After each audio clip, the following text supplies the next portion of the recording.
खिड़की आधी खुल चुकी थी। अंदर का विकृत काला जीव बाहर आने को संघर्ष कर रहा था। लंबी उंगलियां, धुएं सा शरीर और कान फाड़ देने वाली फुसफुसाहट।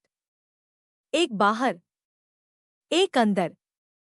पूजा की परछाई बार बार ताले की ओर इशारा कर रही थी, लेकिन उसका चेहरा बेहद थका हुआ था, जैसे वह और देर तक जीव को रोक नहीं पाएगी। देवकी काकी समझ गई कि समय बहुत कम है। अचानक करण आगे बढ़ा। मैं इसे खत्म करूंगा, उसने दृढ़ आवाज में कहा। मीरा, अंकित और पूजा को इस खिड़की में फंसाया गया था। मैं उन्हें बाहर लाकर ही रहूंगा। काकी चिल्लाईं, बलिदान मत करना। खिड़की के पास जाना खतरनाक है। करण रुकने वाला नहीं था। वह खिड़की तक पहुंचा। जीव ने उसे देखते ही एक लंबी दहाड़ मारी। कमरा हिलने लगा। काले धुएं की लहरें करण की ओर बढ़ने लगी। लेकिन करण पीछे नहीं हटा। उसने पुराना लोहा ताला उठाया, जो छूते ही गर्म हो उठा।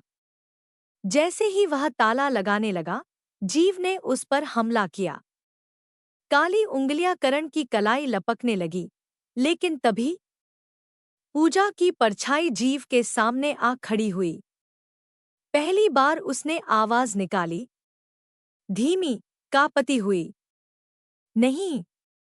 उसने जीव की ताकत को पीछे धकेला।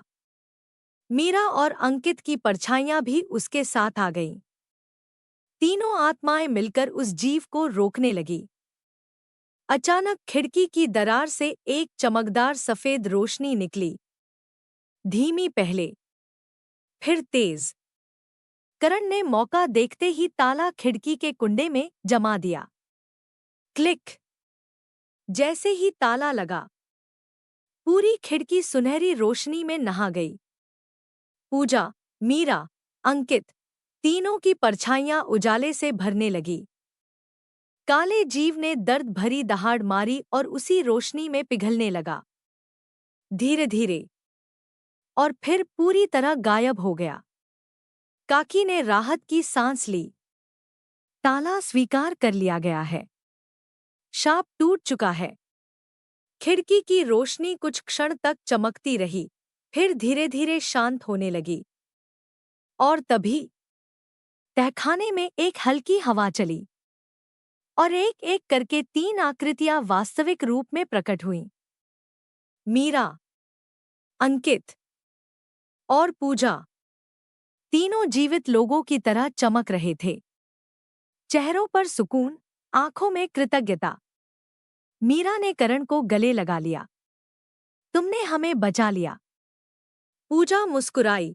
खिड़की अब हमेशा के लिए बंद हो चुकी है। उनकी परछाइयों में अब कोई डर नहीं था। वे पूरी तरह मुक्त थी। खिड़की अब बिल्कुल अंधी थी। कोई रोशनी नहीं, कोई खरोच नहीं, कोई परछाई नहीं।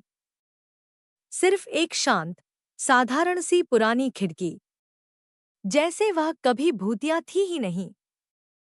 करण ने राहत से बाहर देखा। भलगांव के आसमान में सुबह हो रही थी। सूरज की पहली किरणें खिड़की पर पड़ी, और पहली बार वह खिड़की खूबसूरत लगी।